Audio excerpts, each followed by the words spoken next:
Hey guys, Brix back with another LEGO Transformer review, and today we have an update.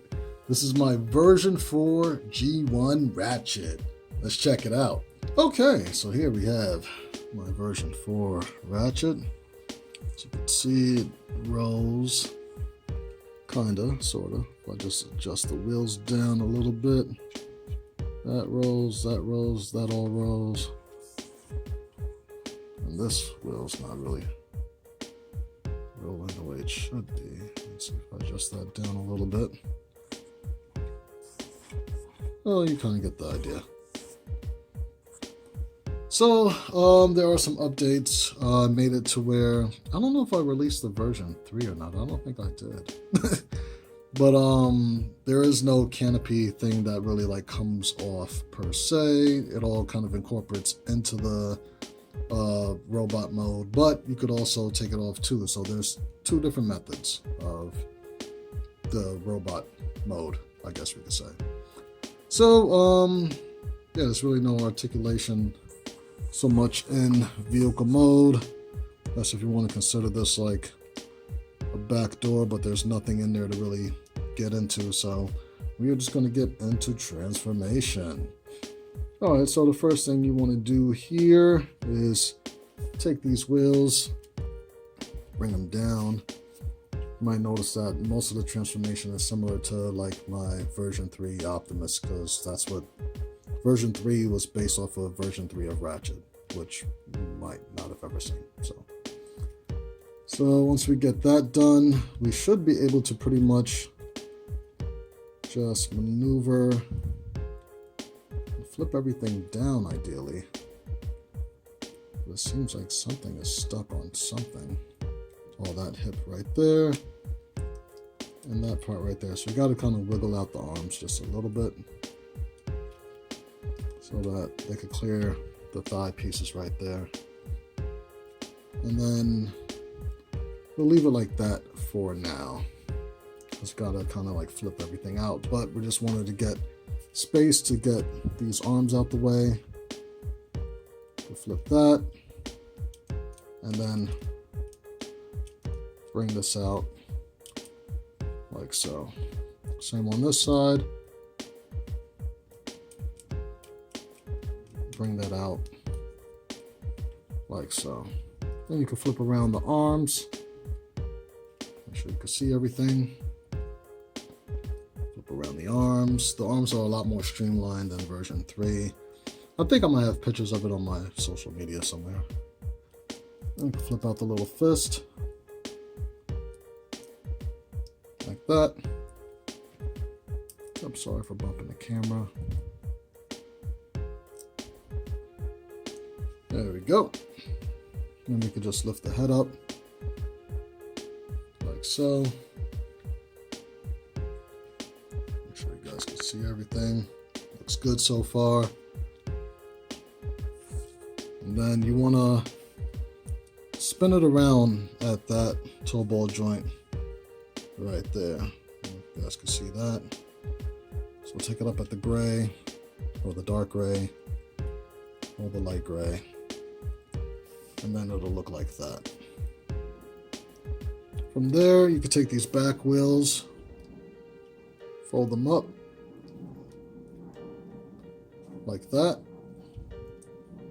And then we're going to leave it out like that right now because it's going to stay in line with that 3 toe ball piece right there. So we're going to start working on the legs now. So you can just pretty much split them like so. And you kind of want to rotate at the thigh if possible, possible, like so. So you can see that, and then you can rotate at the knee. You want the smooth parts on the outside, of course. And then do the same on the other side. Get that arm out the way. And rotate at the knee. Like so. Now from here, you want to flip it around to the back. We got these wheels back here on little T joints. Just flip them in like that. Make sure we're nice and focused. Flip them in. And then we are going to open up the top of the back like that. Back half of the vehicle. And as you can see, the rotational point will be that black little dot right there. That's the 1x1 round on a stick. Very useful. I use it for a lot of my blasters. And we're going to rotate it on that. And you want it to more or less be aligned with the top of the leg, like that. And then we could close the back up, like that. We can take the foot. Let me see if I can get this right for you guys. Gonna bring it down on that ball joint. Flip it around. Bring it back up. And then you can see where we're going from here. Where we'll bend it up at that little clip hinge right there to flatten it out. And there you have a foot all done. All right, we're going to do the same on the other side. I'm going to rotate. Can bring down the foot. Rotate that. Bring it back up. Around back to the back and close that up. And then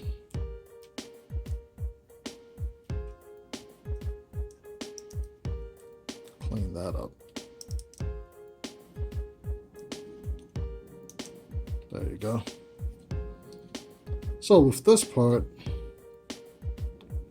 still facing that direction, I'm going to bend it up. And as you can see, the wheels will then fit nice and snug into that cavity. Then we can bring down the thighs like we normally do. Like that. And there we have Ratchet. Just gotta clean them up a little bit. Nice. So let me just zoom out a little bit so you can see everything.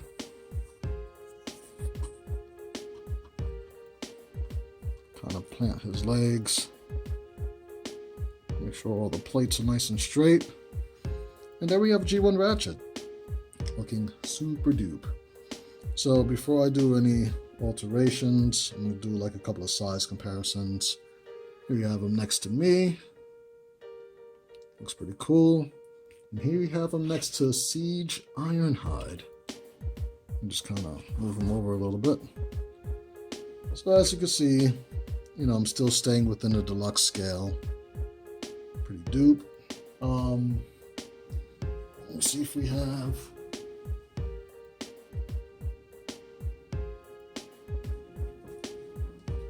Move this guy over. Move him over. Then we could compare him to my deluxe Ironhide.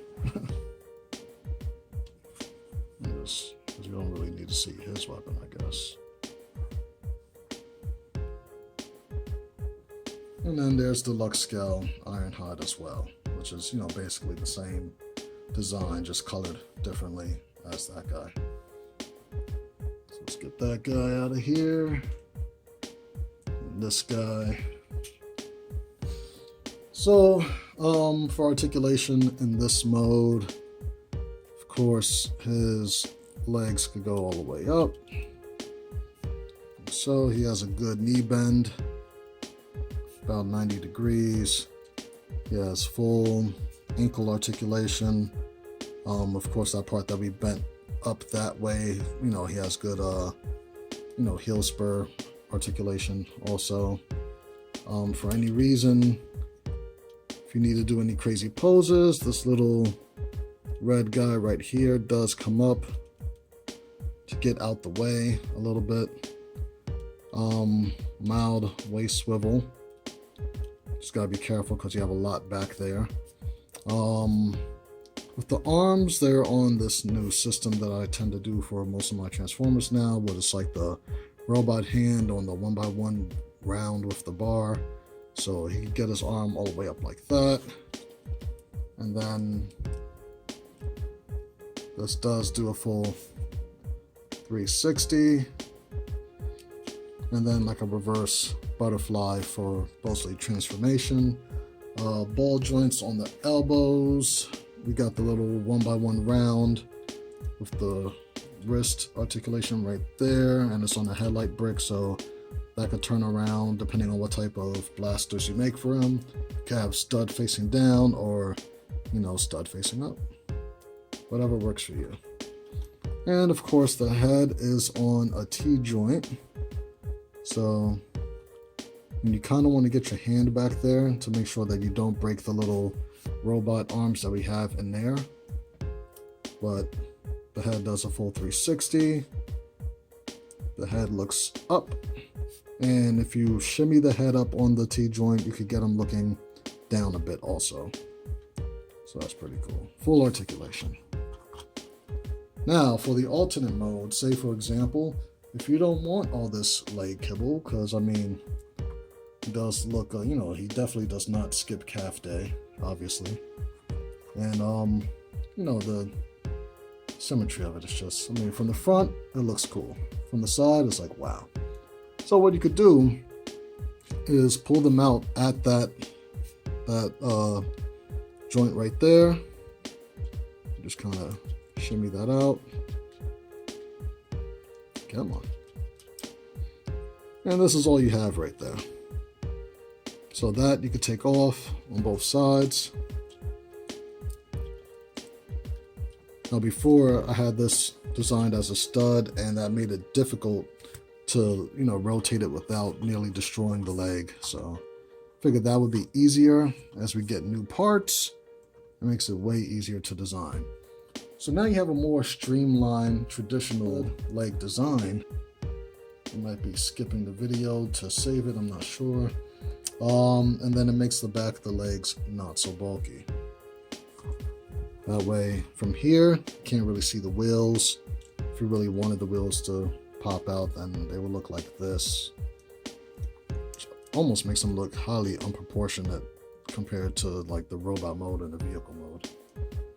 So yeah, if you didn't mind the wheels sticking out, that way you could kind of clean it up a little bit, but it doesn't really, it's not a huge difference. So I like to leave them to the back like that. And then if you wanted, I mean, you could kind of just, you know, have those hanging out as a little medical bay, or if you want to stretch these out to do something, not really sure what. Probably hold one as a shield, or use it as some type of defense thing for his feet. I don't know. They're just giving you options. Just giving you options. It would be cool if I could like store it on his back somehow without it looking crazy. Just kind of have it like maybe like little wings or something. I don't know. But you have options. Let's get that out of here. So yeah, pretty much same articulation. It doesn't really give it any more. So that's why I wanted to make sure that these didn't hinder it from any regular bending or posing or anything. So and that is pretty much it. So this is BX Brix once again, thanking you for subscribing, liking, sharing, commenting, I guess, in your hearts, or on my social media, because that's where I see most of my comments now. Instructions for version 4 G1 Ratchet will be on brixmediastudios.com shortly. Holy moly, I forgot I was supposed to flip these in. Yeah, forgive me. That was supposed to be folded in. Give it more of a streamline. Waist. Wow. How did I forget that? I apologize. Now, this version of Ratchet will be on brixmediastudios.com shortly. I can't believe we only got about maybe one more week till Lego Master, so make sure you tune in on that. I'm not sure where you are, but wherever you have Fox, Wednesday night, 9 o'clock, check me out. I'm going to be building things out of this stuff. It's going to be cool. All right, so I will check you guys next time. Peace.